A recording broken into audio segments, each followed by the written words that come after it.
And welcome everybody to another edition of the GSMC Football Podcast, brought to you by the GSMC Sports Network. As always, I'm your host, Kenneth Grunfelder, and it's great to have you guys here on this Wednesday, May 29th. We have a lot to talk about on the show today. Before I get into that, just want to remind you guys, as always, to tip or donate and get your comments recognized, make sure to go to the following link. That is GSMCPodcast.net. Again, that really helps the show, makes the show more interactive between myself, the host, and you guys, the viewers. Again, that is GSMCPodcast.net. And as always, it is displayed on the ticker at the bottom of the show segment down below. So, let's get into what we're going to discuss for today. So, we're going to start off the show. We're going to talk about the Texans giving Nico Collins a 3-year contract extension.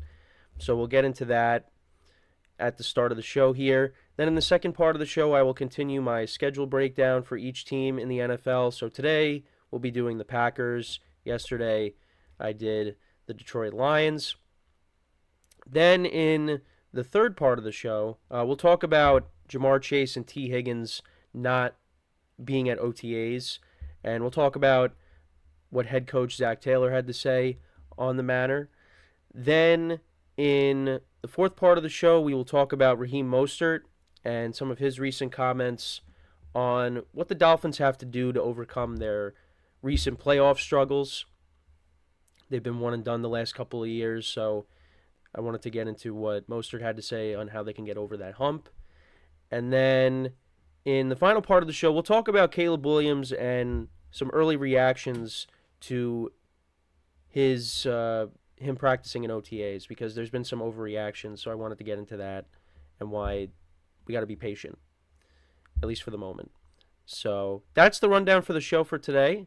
So let's get into the first topic, which is talking about Nico Collins of the Houston Texans getting a new contract. So I actually do have a graphic to put up for Nico Collins while we talk about him here.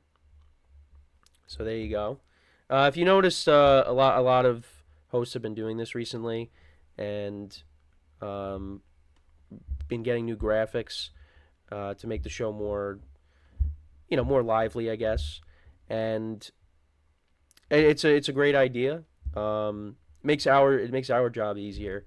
So, rather than just like taking the football reference page and just throwing that up. This is now our own custom graphics, which is really nice. So, but yeah, these are Nico Collins' numbers from last season. But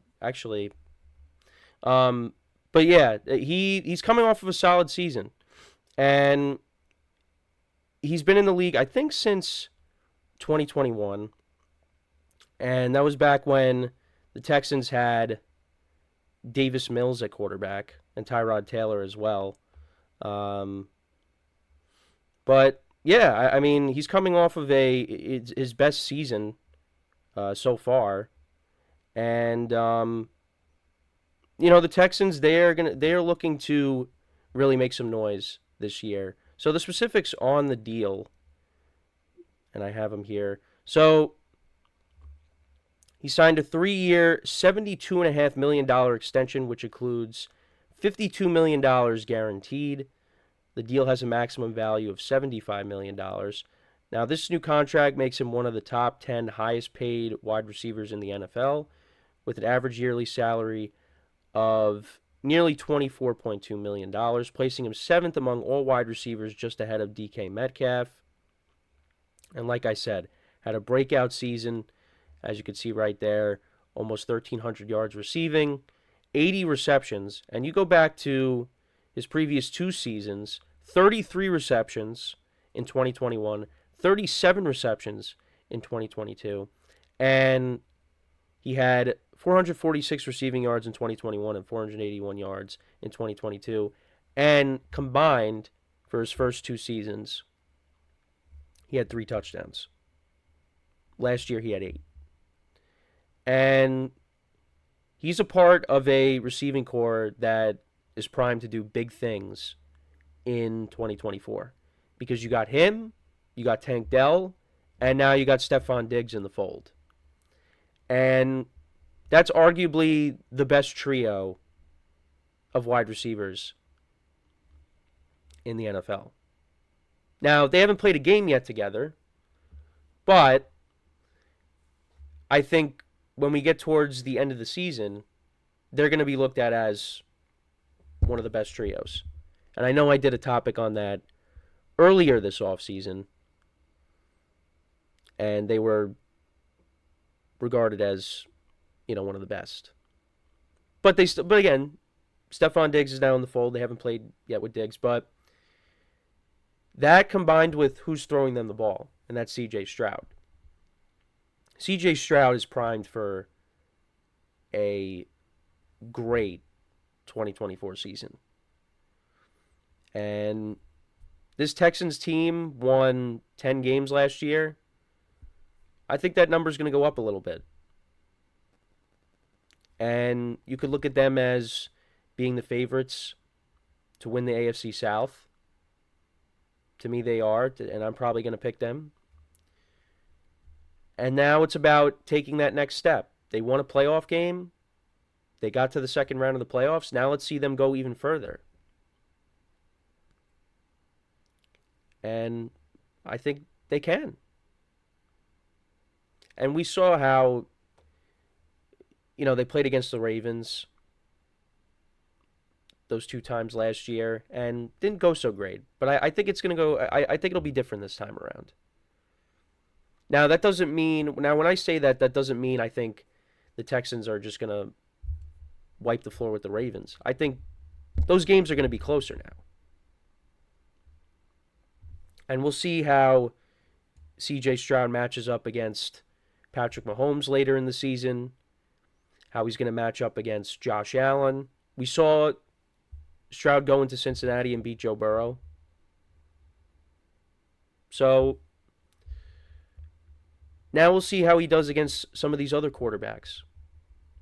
So really looking forward to that. And also, the Texans do play the NFC North this year, so we're going to see 2 high-powered offenses going at it between the Lions and the Texans. That should be a fun game. You also have now it could get flexed into a later time slot, but later in the season, in the early window games, I forget which week it is, but they'll be playing the Packers. And Jordan Love and C.J. Stroud basically had the same stats in their playoff debut. I think it was 2 passing yards separated them, but other than that, the numbers were nearly identical.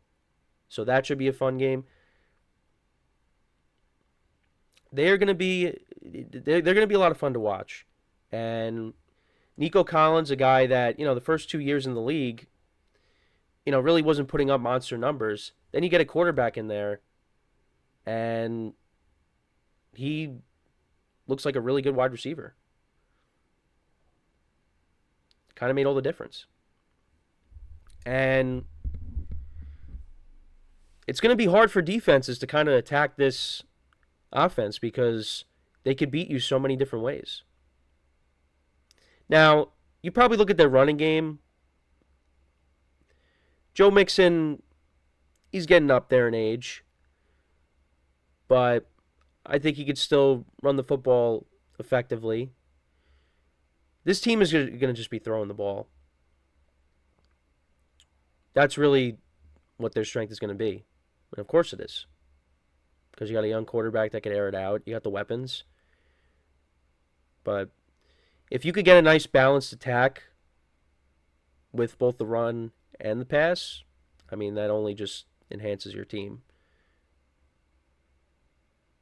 So this is good for Nico Collins. This is good for the Texans. They got one of their guys extended. Tank Dell is going into his second year, so there's some time before he needs a new deal. And who knows if Stephon Diggs is going to be on this team beyond 2024. So it could be one and done with him.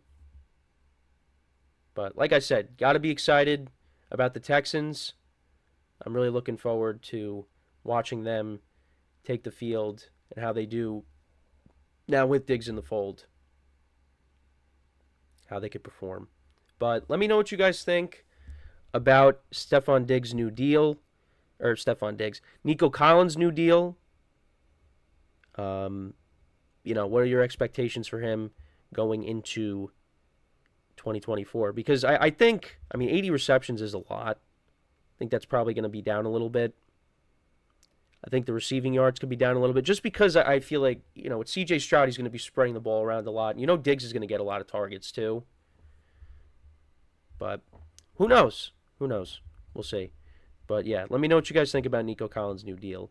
So we are going to take our first break of the show. And then when we come back, I know I briefly touched upon the Packers. Actually, we'll get into what week they do play the Texans because it did slip my mind. But we will break down the Green Bay Packers schedule for 2024. I'll give you my early win-loss prediction for them, and that's what we will do when we come back from our first break of the show.